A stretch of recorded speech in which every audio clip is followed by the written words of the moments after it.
ਅੱਜ ਦਾ ਆਪਣਾ ਪਾਠ ਨੰਬਰ ਹੈ 3, ਜਿਸ ਦਾ ਨਾਮ ਹੈ ਭਗਤ ਰਵਿਦਾਸ ਜੀ ਦੇ ਸਲੋਕ। ਭਗਤ ਰਵਿਦਾਸ ਜੀ ਦੇ ਸਲੋਕਾਂ ਨੂੰ ਪੜ੍ਹਨ ਤੋਂ ਪਹਿਲੇ ਆਪਾਂ ਉਹਨਾਂ ਦੇ ਜੀਵਨ ਬਾਰੇ ਕੁਝ ਮੁੱਢਲੀ ਜਾਣਕਾਰੀ ਲੈਂਦੇ ਹਾਂ।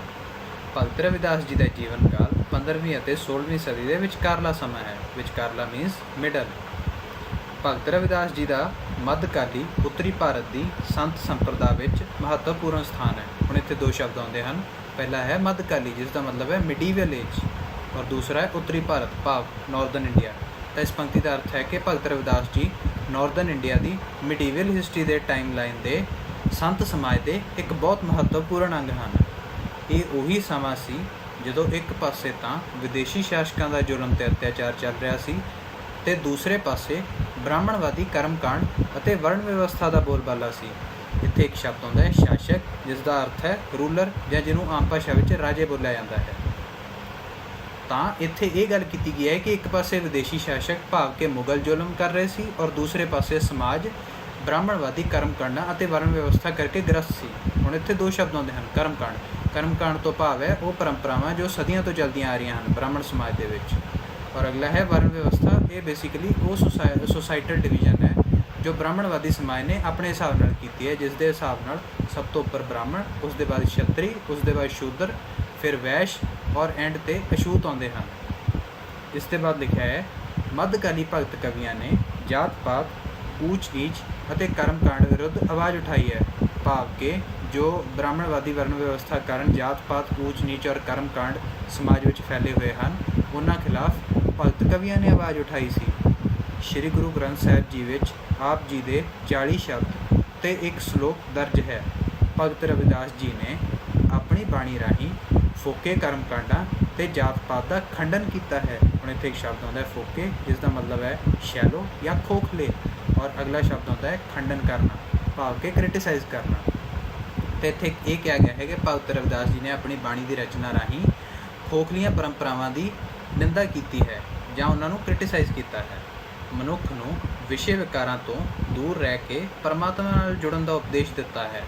ਹੁਣ ਇੱਥੇ ਵਿਸ਼ੇ ਵਿਕਾਰਾਂ ਦੀ ਗੱਲ ਕੀਤੀ ਹੈ। ਵਿਸ਼ੇ ਵਿਕਾਰ ਹੁੰਦੇ ਆ ਮੋਰਲ ਸਬਜੈਕਟਸ, ਜਾਂ ਜਿਨ੍ਹਾਂ ਨੂੰ ਆਮ ਭਾਸ਼ਾ ਵਿੱਚ ਕਾਮ, ਕ੍ਰੋਧ, ਲੋਭ, ਮੋਹ ਅਤੇ ਅਹੰਕਾਰ ਕਿਹਾ ਜਾਂਦਾ ਹੈ। ਆਪ ਜੀ ਨੇ ਮੂਰਤੀ ਪੂਜਾ ਅਤੇ ਕਰਮਕਾਂਡੀ ਆਰਤੀ ਦਾ ਖੰਡਨ ਕੀਤਾ ਹੈ। ਆਪ ਜੀ ਬਨਾਰਸ ਦੇ ਰਹਿਣ ਵਾਲੇ ਸਨ। ਬਨਾਰਸ ਇੱਕ ਪਵਿੱਤਰ ਸ਼ਹਿਰ ਹੈ ਜੋ ਉੱਤਰ ਪ੍ਰਦੇਸ਼ ਵਿੱਚ ਸਥਿਤ ਹੈ। ਆਪਣੀ ਬਾਣੀ ਵਿੱਚ ਉਹ ਇੱਕ ਪਾਸੇ ਹਿੰਦੀ ਸੰਸਕ੍ਰਿਤੀ ਦੇ ਭਾਸ਼ਾ ਭੰਡਾਰ ਤੋਂ ਪੂਰਾ ਲਾਭ ਉਠਾਉਂਦੇ ਹਨ ਅਤੇ ਦੂਜੇ ਪਾਸੇ ਅਰਬੀ ਫਾਰਸੀ ਸਰੋਤਾਂ ਦੇ ਸ਼ਬਦਾਂ ਦੀ ਵੀ ਖੁੱਲ੍ਹ ਕੇ ਵਰਤੋਂ ਕਰਦੇ ਹਨ। ਹੁਣ ਇੱਥੇ ਇੱਕ ਸ਼ਬਦ ਆਉਂਦਾ ਹੈ ਸਰੋਤ, ਜਿਸ ਦਾ ਅਰਥ ਹੁੰਦਾ ਹੈ ਸੋਰਸਿਸ, ਭਾਵ ਕਿ ਉਹ ਅਰਬੀ ਫਾਰਸੀ ਦੇ ਸੋਰਸਿਸ ਦਾ ਵੀ ਖੁੱਲ੍ਹ ਕੇ ਯੂਜ਼ ਕਰਦੇ ਹਨ। ਆਪ ਜੀ ਦੀ ਭਾਸ਼ਾ ਲੋਕ ਮੁਹਾਵਰੇ ਦੇ ਨੇੜੇ ਹੈ, ਭਾਵ ਕਿ ਆਮ ਭਾਸ਼ਾ ਵਿੱਚ ਬੋਲੇ ਜਾਣ ਵਾਲੇ ਮੁਹਾਵਰੇ ਅਤੇ ਅਖਾਣਾਂ ਦੇ ਨੇੜੇ ਹੈ। ਉਸ ਵਿੱਚ ਡੂੰਘੇ ਅਰਥ ਉਜਾਗਰ ਕਰਨ ਦੀ ਭਰਪੂਰ ਸਮਰੱਥਾ ਹੈ। ਉਜਾਗਰ ਕਰਨਾ ਮੀਨਸ ਟੂ ਐਕਸਪੋਜ਼ ਸਮਥਿੰਗ, ਔਰ ਸਮਰੱਥਾ ਮੀਨਸ ਕੰਪੀਟੈਂਸ ਜਾਂ ਯੋਗਤਾ। ਤਾਂ ਭਾਵ ਕਿ ਆਪ ਜੀ ਦੀ ਬਾਣੀ ਦੇ ਵਿੱਚ ਬਹੁਤ ਹੀ ਡੂੰਘੇ ਅਤੇ ਗਹਿਰੇ ਅਰਥਾਂ ਨੂੰ ਸਮਝਾਉਣ ਦੀ ਯੋਗਤਾ ਹੈ।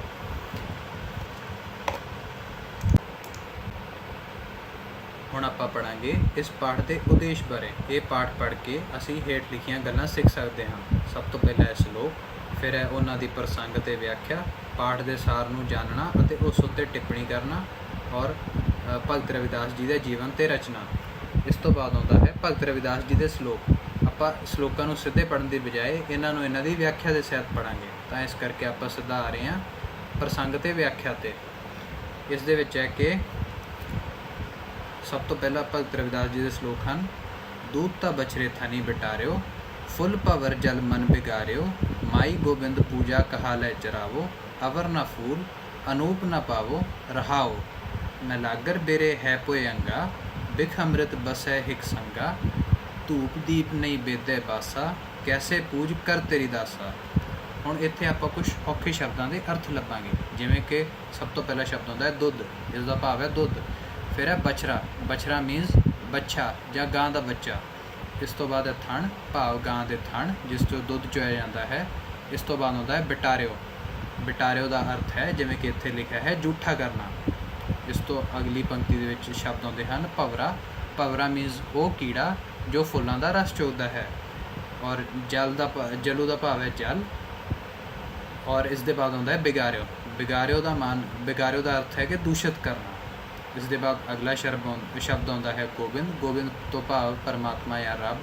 और अगला शब्द है चरावो। चरावो तो भाव है भेंट करो या भेंट करा। इस तो अगला शब्द है मैलागर। मैलागर है मलय पर्वत, जिस उपर चंदन के रुख या बूटे उगते हैं। भुयंगा। भुयंगा का अर्थ है सप। और इस तो अगला शब्द होता है बिख। बिख मीन्स जहर। और बसे एक संगा। बसे एक संगा मीन्स इक्के जगह ते इकट्ठे वसते हैं। धूप दीप नहीं बेद है बासा। धूप दीप, धूप मीन्स धूफ, या जिसनों अगरबत्ती कहा जाता है सरल भाषा के। दीप मीन्स दीपक या दीवा। बेद है बासा।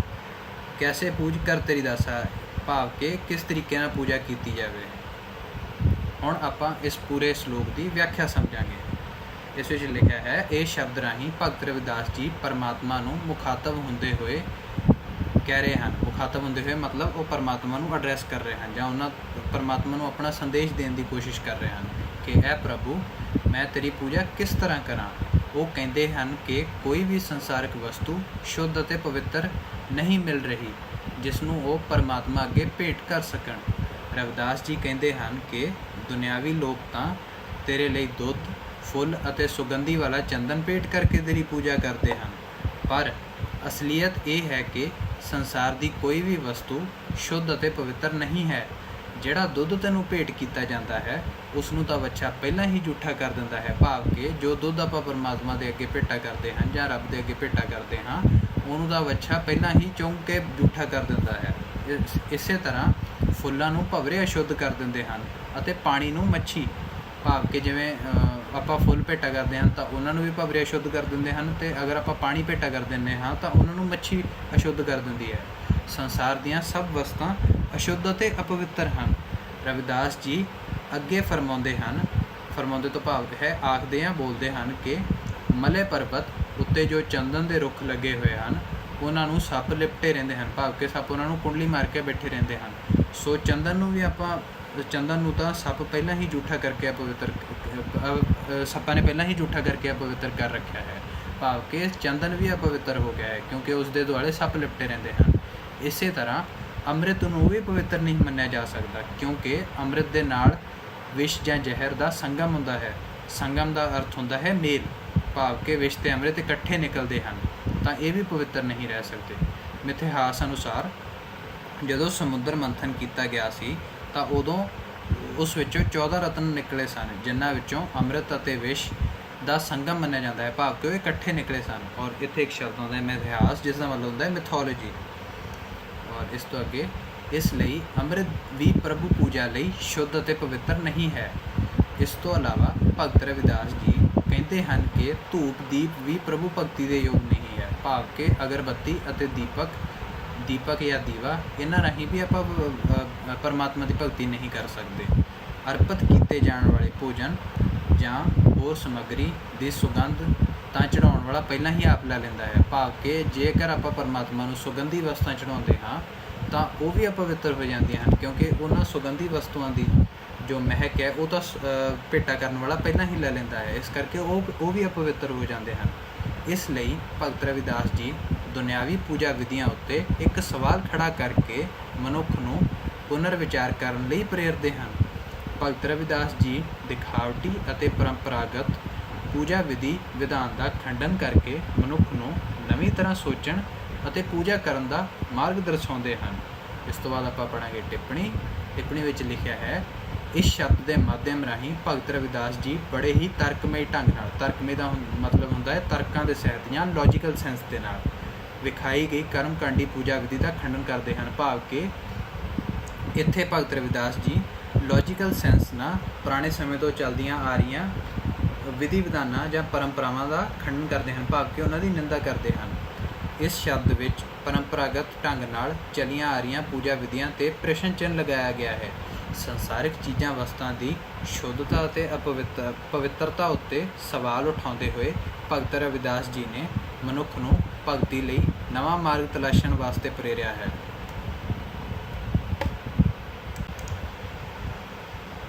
ਹੁਣ ਆਪਾਂ ਇਸੇ ਸ਼ਲੋਕ ਦੀਆਂ ਅਗਲੀਆਂ ਪੰਕਤੀਆਂ ਨੂੰ ਪੜ੍ਹਾਂਗੇ ਜੋ ਹਨ, ਤਨ ਮਨ ਅਰਪੋ ਪੂਜ ਚਰਾਵੋ ਗੁਰ ਪ੍ਰਸਾਦ ਨਿਰੰਜਨ ਪਾਵੋ ਪੂਜਾ ਅਰਚਾ ਆਹੇ ਨ ਤੋਰੀ ਕਹਿ ਰਵਿਦਾਸ ਕਵਨ ਗਤ ਮੋਰੀ। ਹੁਣ ਆਪਾਂ ਇਹਨਾਂ ਪੰਕਤੀਆਂ ਦੇ ਵਿੱਚ ਕੁਝ ਔਖੇ ਸ਼ਬਦਾਂ ਦੇ ਅਰਥ ਸਮਝਾਂਗੇ। ਸਭ ਤੋਂ ਪਹਿਲਾ ਸ਼ਬਦ ਹੈ ਅਰਪੋ, ਜਿਸ ਦਾ ਭਾਵ ਹੈ ਅਰਪਿਤ ਕਰਨਾ। ਇਸ ਤੋਂ ਅਗਲਾ ਸ਼ਬਦ ਹੈ ਚਰਾਵੋ, ਜਿਸ ਦਾ ਭਾਵ ਹੈ ਭੇਟ ਕਰਨਾ। ਭੇਟ ਕਰਨਾ ਨੂੰ ਆਪਾਂ ਕਹਿ ਸਕਦੇ ਹਾਂ ਗਿਫਟ ਕਰਨਾ। ਇਸ ਤੋਂ ਅਗਲਾ ਸ਼ਬਦ ਹੈ ਨਿਰੰਜਨ। ਨਿਰੰਜਨ ਮੀਨਸ ਪਿਓਰ ਜਾਂ ਸ਼ੁੱਧ। ਇਸ ਤੋਂ ਅੱਗੇ ਆਪਾਂ ਇਹਨਾਂ ਪੰਕਤੀਆਂ ਦੀ ਵਿਆਖਿਆ ਸਮਝਾਂਗੇ। ਭਗਤ ਰਵਿਦਾਸ ਜੀ ਸ਼ਬਦ ਦੇ ਇਸ ਹਿੱਸੇ ਵਿੱਚ ਮਨੁੱਖ ਨੂੰ ਭਗਤੀ ਕਰਨ ਦਾ ਸਹੀ ਮਾਰਗ ਸਮਝਾਉਂਦੇ ਹਨ। ਇਸ ਤੋਂ ਪਤਾ ਲੱਗਦਾ ਹੈ ਕਿ ਭਗਤ ਰਵਿਦਾਸ ਜੀ ਪੂਰਨ ਸੰਤ ਹਨ। ਉਹ ਨਾ ਸਿਰਫ ਚੱਲ ਰਹੀਆਂ ਪਰੰਪਰਾਵਾਂ ਦੀ ਨਿੰਦਾ ਕਰਦੇ ਹਨ, ਬਲਕਿ ਉਹਨਾਂ ਦੇ ਸਨਮੁਖ ਸਹੀ ਮਾਰਗ ਵੀ ਦਰਸਾਉਂਦੇ ਹਨ। ਭਗਤ ਰਵਿਦਾਸ ਜੀ ਕਹਿੰਦੇ ਹਨ ਕਿ ਪ੍ਰਭੂ ਦੀ ਪੂਜਾ ਦੁੱਧ, ਫੁੱਲ, ਸ਼ਹਿਦ ਜਾਂ ਹੋਰ ਸੰਸਾਰਿਕ ਵਸਤਾਂ ਭੇਟ ਕਰਨ ਨਾਲ ਨਹੀਂ ਹੋ ਸਕਦੀ। ਕੋਈ ਵੀ ਸੰਸਾਰਿਕ ਵਸਤੂ ਸ਼ੁੱਧ ਅਤੇ ਪਵਿੱਤਰ ਨਹੀਂ ਹੈ। ਅਸਲ ਵਿੱਚ ਭਗਤੀ ਕਰਨ ਲਈ ਸ਼ੁੱਧ ਤਨ ਤੇ ਮਨ ਦੀ ਲੋੜ ਹੁੰਦੀ ਹੈ। ਸ਼ੁੱਧ ਹਿਰਦਾ, ਹਿਰਦੇ ਤੋਂ ਭਾਵ ਹੈ ਮਨ ਜਾਂ ਦਿਲ। ਸ਼ੁੱਧ ਮਨ ਅਤੇ ਆਤਮਾ ਹੀ ਸਰਬਸ਼੍ਰੇਸ਼ਟ ਵਸਤੂਆਂ ਹਨ। ਸਰਬਸ਼੍ਰੇਸ਼ਟ ਮਤਲਬ ਸਭ ਤੋਂ ਉੱਤਮ ਜਾਂ ਸਭ ਤੋਂ ਉੱਪਰ ਵਸਤੂਆਂ ਹਨ, ਜਿਨ੍ਹਾਂ ਨੂੰ ਪ੍ਰਭੂ ਅੱਗੇ ਭੇਂਟ ਕੀਤਾ ਜਾ ਸਕਦਾ ਹੈ। ਸੋ ਇਸ ਤਰ੍ਹਾਂ ਨਾਲ ਭਗਤੀ ਕਰਕੇ ਤੇ ਪ੍ਰਭੂ ਦੀ ਮਿਹਰ ਨਾਲ ਹੀ ਉਸ ਦੀ ਪ੍ਰਾਪਤੀ ਸੰਭਵ ਹੈ। ਅੰਤ ਵਿੱਚ ਭਗਤ ਰਵਿਦਾਸ ਜੀ ਕਹਿੰਦੇ ਹਨ ਕਿ ਜੇਕਰ ਇਸ ਤਰ੍ਹਾਂ ਪੂਜਾ ਨਹੀਂ ਹੋ ਸਕਦੀ ਤਾਂ ਮੁਕਤੀ ਸੰਭਵ ਨਹੀਂ ਹੈ। ਭਾਵ ਕਿ ਭਗਤ ਰਵਿਦਾਸ ਜੀ ਕਹਿਣਾ ਚਾਹੁੰਦੇ ਹਨ ਕਿ ਜੇਕਰ ਤਨ ਮਨ ਦੀ ਸ਼ੁੱਧੀ ਨਾਲ ਕੀਤੀ ਹੋਈ ਪੂਜਾ ਨਹੀਂ ਕੀਤੀ ਗਈ, ਨਹੀਂ ਕਰ ਸਕਦੇ, ਤਾਂ ਇਸ ਤੋਂ ਇਲਾਵਾ ਬਾਕੀ ਕਿਸੇ ਵੀ ਮਾਰਗ ਨਾਲ ਕੀਤੀ ਗਈ ਪੂਜਾ ਨਾਲ ਮੁਕਤੀ ਸੰਭਵ ਨਹੀਂ ਹੋ ਸਕਦੀ।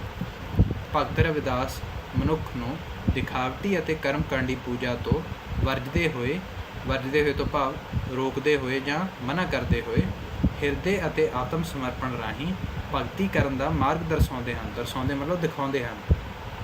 ਇਸ ਤੋਂ ਅੱਗੇ ਆਪਾਂ ਟਿੱਪਣੀ ਪੜ੍ਹਾਂਗੇ, ਜਿਸ ਵਿੱਚ ਲਿਖਿਆ ਹੈ ਭਗਤ ਰਵਿਦਾਸ ਜੀ ਕਹਿੰਦੇ ਹਨ ਕਿ ਪ੍ਰਭੂ ਭਗਤੀ ਲਈ ਸ਼ੁੱਧ ਤਨ ਤੇ ਮਨ ਦਾ ਹੋਣਾ ਜ਼ਰੂਰੀ ਹੈ। ਪ੍ਰਭੂ ਅੱਗੇ ਸੰਸਾਰਿਕ ਚੀਜ਼ਾਂ, ਵਸਤਾਂ ਭੇਟ ਕਰਨ ਨਾਲ ਹੀ ਮੁਕਤੀ ਹੋ ਸਕਦੀ ਹੈ। ਮਨੁੱਖ ਦੀ ਮੁਕਤੀ ਤਾਂ ਹੀ ਸੰਭਵ ਹੈ ਜੇ ਉਸ ਦਾ ਤਨ ਤੇ ਮਨ ਸ਼ੁੱਧ ਹੋਵੇ। ਸ਼ੁੱਧ ਤੇ ਤਨ ਤੇ ਮਨ ਹੀ ਸਰਵਸ਼੍ਰੇਸ਼ਟ ਵਸਤਾਂ ਹਨ, ਜਿਨ੍ਹਾਂ ਨੂੰ ਪਰਮਾਤਮਾ ਅੱਗੇ ਸਮਰਪਿਤ ਕੀਤਾ ਜਾ ਸਕਦਾ ਹੈ। ਸਮਰਪਿਤ ਮੀਨਸ ਭੇਟ ਕੀਤਾ ਜਾ ਸਕਦਾ ਹੈ। ਹੁਣ ਆਪਾਂ ਪੜ੍ਹਨ ਜਾ ਰਹੇ ਹਾਂ ਭਾਸ਼ਾ ਸ਼ੈਲੀ, ਜਿਸ ਵਿੱਚ ਲਿਖਿਆ ਹੈ ਕਿ ਭਗਤ ਰਵਿਦਾਸ ਜੀ ਦੀ ਸਮੁੱਚੀ ਬਾਣੀ ਰਾਗਾਂ ਵਿੱਚ ਰਚੀ ਹੈ। ਆਪ ਜੀ ਦਾ ਜਨਮ ਬਨਾਰਸ ਵਿੱਚ ਹੋਇਆ, ਜਿਸ ਕਰਕੇ ਆਪ ਜੀ ਦੀ ਭਾਸ਼ਾ ਉੱਤੇ ਸੰਤ ਭਾਸ਼ਾ, ਬ੍ਰਿਜ ਭਾਸ਼ਾ, ਰਾਜਸਥਾਨੀ, ਗੁਜਰਾਤੀ ਅਤੇ ਮਹਾਰਾਸ਼ਟਰੀ ਭਾਸ਼ਾ ਆਦਿ ਦਾ ਪ੍ਰਭਾਵ ਦੇਖਿਆ ਜਾ ਸਕਦਾ ਹੈ। ਆਪ ਜੀ ਨੇ ਹਿੰਦੀ, ਸੰਸਕ੍ਰਿਤ ਭਾਸ਼ਾ ਭੰਡਾਰ ਦੀ ਵਰਤੋਂ ਕੀਤੀ ਹੈ ਅਤੇ ਅਰਬੀ ਫਾਰਸੀ ਦੀ ਵੀ। ਲੋਕ ਅਖਾਣਾਂ ਅਤੇ ਲੋਕ ਮਾਨਤਾਵਾਂ ਉੱਪਰ ਆਪ ਜੀ ਦੀ ਪਕੜ ਬਹੁਤ ਮਜ਼ਬੂਤ ਹੈ। ਲੋਕ ਅਖਾਣਾਂ ਤੋਂ ਭਾਵ ਹੈ ਮੁਹਾਵਰੇ ਜਾਂ ਕਹਾਵਤਾਂ ਜੋ ਲੋਕਾਂ ਵਿੱਚ ਪ੍ਰਚਲਿਤ ਹਨ। ਇਵੇਂ ਹੀ ਲੋਕ ਮਾਨਤਾਵਾਂ ਕਿ ਜੋ ਮਾਨਤਾਵਾਂ ਮਤਲਬ ਜੋ ਗੱਲਾਂ ਪੁਰਾਤਨ ਸਮੇਂ ਤੋਂ ਚੱਲਦੀਆਂ ਆ ਰਹੀਆਂ ਹਨ, ਜਿਨ੍ਹਾਂ ਨੂੰ ਲੋਕਾਂ ਨੇ ਮਾਨਤਾ ਦਿੱਤੀ ਹੈ, ਉਹਨਾਂ ਦੇ ਵਿੱਚ ਆਪ ਦੀ ਬਹੁਤ ਪਰਪੱਕਤਾ ਹੈ। ਭਾਵ ਆਪ ਦੀ ਪਕੜ ਬਹੁਤ ਚੰਗੀ ਹੈ। ਆਪਣੇ ਅਧਿਆਤਮਕ ਅਤੇ ਵਿਚਾਰਧਾਰਕ ਕਾਵਿ ਸੰਦੇਸ਼ ਸੰਚਾਰਨ ਲਈ ਆਪ ਜੀ ਨੇ ਲੋਕ ਅਖਾਣਾਂ ਅਤੇ ਲੋਕ ਮਾਨਤਾਵਾਂ ਦਾ ਪ੍ਰਯੋਗ ਕੀਤਾ। ਹੁਣ ਇੱਥੇ ਇੱਕ ਸ਼ਬਦ ਆਉਂਦਾ ਹੈ ਅਧਿਆਤਮਕ, ਜਿਸ ਦਾ ਅਰਥ ਹੈ ਸਪਿਰਿਚੁਅਲ ਜਾਂ ਰੱਬ ਨਾਲ ਜੁੜਿਆ ਹੋਇਆ, ਔਰ ਅਗਲਾ ਸ਼ਬਦ ਹੈ ਵਿਚਾਰਧਾਰਕ, ਵਿਚ ਮੀਨਸ ਆਈਡੀਓਲੋਜੀਕਲ। ਤਾਂ ਇਸ ਤੋਂ ਅਰਥ ਹੈ ਕਿ ਭਗਤ ਰਵਿਦਾਸ ਜੀ ਨੇ ਆਪਣੀ ਸਪਿਰਿਚੁਅਲ ਆਈਡੀਓਲੋਜੀ ਨੂੰ ਲੋਕਾਂ ਤੱਕ ਪਹੁੰਚਾਉਣ ਵਾਸਤੇ ਆਪਣੀਆਂ ਕਵਿਤਾਵਾਂ ਵਿੱਚ ਆਮ ਕਹਾਵਤਾਂ ਅਤੇ ਲੋਕ ਮਾਨਤਾਵਾਂ ਦਾ ਪ੍ਰਯੋਗ ਕੀਤਾ ਹੈ। ਆਪ ਜੀ ਦੀਆਂ ਅਨੇਕਾਂ ਤੁਕਾਂ ਅਜਿਹੀਆਂ ਹਨ ਜਿਨ੍ਹਾਂ ਵਿੱਚ ਲੋਕ ਅਖਾਣ ਬਣਨ ਦੀ ਸਮਰੱਥਾ ਹੈ। ਭਾਵ ਕਿ ਆਪ ਜੀ ਦੀ ਬਾਣੀ ਦੀਆਂ ਕੁਝ ਪੰਕਤੀਆਂ ਇਹੋ ਜਿਹੀਆਂ ਹਨ ਜਿਨ੍ਹਾਂ ਨੂੰ ਲੋਕ ਕਹਾਵਤਾਂ ਵਾਂਗ ਵਰਤਿਆ ਜਾ ਸਕਦਾ ਹੈ ਜਾਂ ਲੋਕ ਕਹਾਵਤਾਂ ਵਾਂਗ ਇਸਤੇਮਾਲ ਕੀਤਾ ਜਾ ਸਕਦਾ ਹੈ। ਹੁਣ ਅੱਗੇ ਆਪਾਂ ਪੜ੍ਹਾਂਗੇ ਯੋਗ ਵਿਸਥਾਰ ਬਾਰੇ। ਭਗਤ ਰਵਿਦਾਸ ਜੀ ਇੱਕ ਸੰਤ ਕਵੀ ਹੋਏ ਹਨ, ਜਿਨ੍ਹਾਂ ਨੇ ਆਪਣੀ ਬਾਣੀ ਰਾਹੀਂ ਬ੍ਰਾਹਮਣਵਾਦੀ ਜਾਤ ਪਾਤ ਅਤੇ ਕਰਮਕਾਂਡ ਵਿਰੁੱਧ ਆਵਾਜ਼ ਉਠਾਈ ਹੈ। ਜਿਵੇਂ ਕਿ ਮੈਂ ਇਸ ਪਾਠ ਦੇ ਸ਼ੁਰੂਆਤ ਵਿੱਚ ਹੀ ਦੱਸਿਆ ਹੈ ਕਿ ਬ੍ਰਾਹਮਣਵਾਦੀ ਜਾਤ ਪਾਤ ਅਤੇ ਕਰਮਕਾਂਡ ਕੀ ਹਨ, ਜੋ ਸਮਾਜ ਦੇ ਵਿੱਚ ਵੰਡ ਦਾ ਭਾਵ ਕਿ ਜਾਤ ਪਾਤ ਉਹਦੇ ਊਚ ਨੀਚ ਦਾ ਕਾਰਨ ਬਣਦੇ ਹਨ।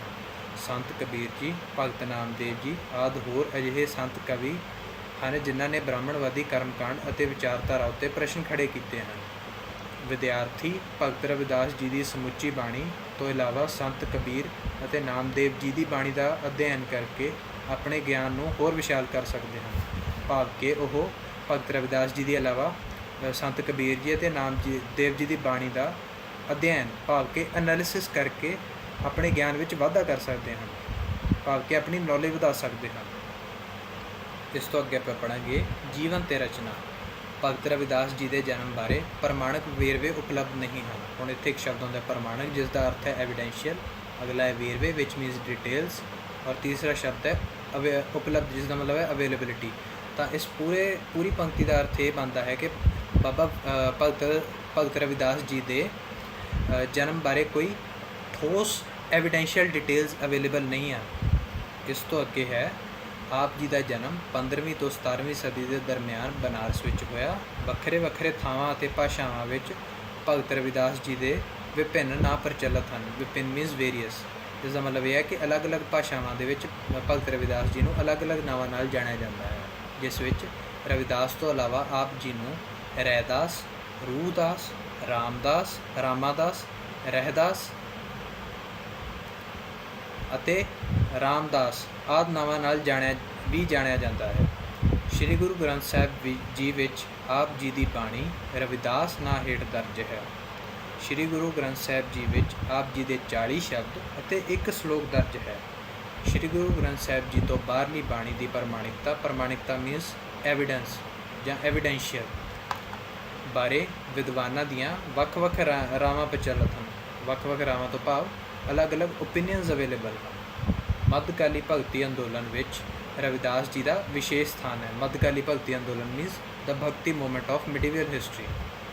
ਉਹਨਾਂ ਵਿੱਚ ਭਗਤ ਰਵਿਦਾਸ ਜੀ ਦਾ ਇੱਕ ਵਿਸ਼ੇਸ਼ ਸਥਾਨ ਹੈ, ਭਾਵ ਕਿ ਉਹਨਾਂ ਦਾ ਇੱਕ ਖਾਸ ਕੰਟਰੀਬਿਊਸ਼ਨ। ਆਪ ਜੀ ਨੇ ਆਪਣੀ ਬਾਣੀ ਰਾਹੀਂ ਬ੍ਰਾਹਮਣਵਾਦੀ ਵਰਣ ਵਿਵਸਥਾ, ਬਾਹਰੀ ਕਰਮਕਾਂਡ ਅਤੇ ਮੂਰਤੀ ਪੂਜਾ ਦਾ ਭਰਪੂਰ ਖੰਡਨ ਕੀਤਾ ਹੈ ਅਤੇ ਮਨੁੱਖ ਨੂੰ ਵਿਸ਼ੇ ਵਿਕਾਰਾਂ ਅਤੇ ਮੋਹ ਮਾਇਆ ਤੋਂ ਵਿੱਥ ਥਾਪ ਕੇ ਪਰਮਾਤਮਾ ਦੀ ਸੱਚੀ ਭਗਤੀ ਕਰਨ ਦਾ ਉਪਦੇਸ਼ ਦਿੱਤਾ ਹੈ। ਵਿੱਥ ਥਾਪ ਕੇ ਮਤਲਬ ਹੁੰਦਾ ਹੈ ਕਿ ਸੈਪਰੇਟ ਕਰਕੇ, ਕਿ ਮਨੁੱਖ ਨੂੰ ਆਪਣੇ ਆਪ ਨੂੰ ਵਿਸ਼ੇ ਵਿਕਾਰਾਂ ਤੋਂ ਅਲੱਗ ਹੋ ਕੇ ਪਰਮਾਤਮਾ ਦੀ ਸ਼ੁੱਧ ਰੂਪ ਨਾਲ ਤਨ ਤੇ ਮਨ ਨਾਲ ਸੱਚੀ ਭਗਤੀ ਕਰਨ ਦਾ ਉਪਦੇਸ਼ ਦਿੱਤਾ ਹੈ।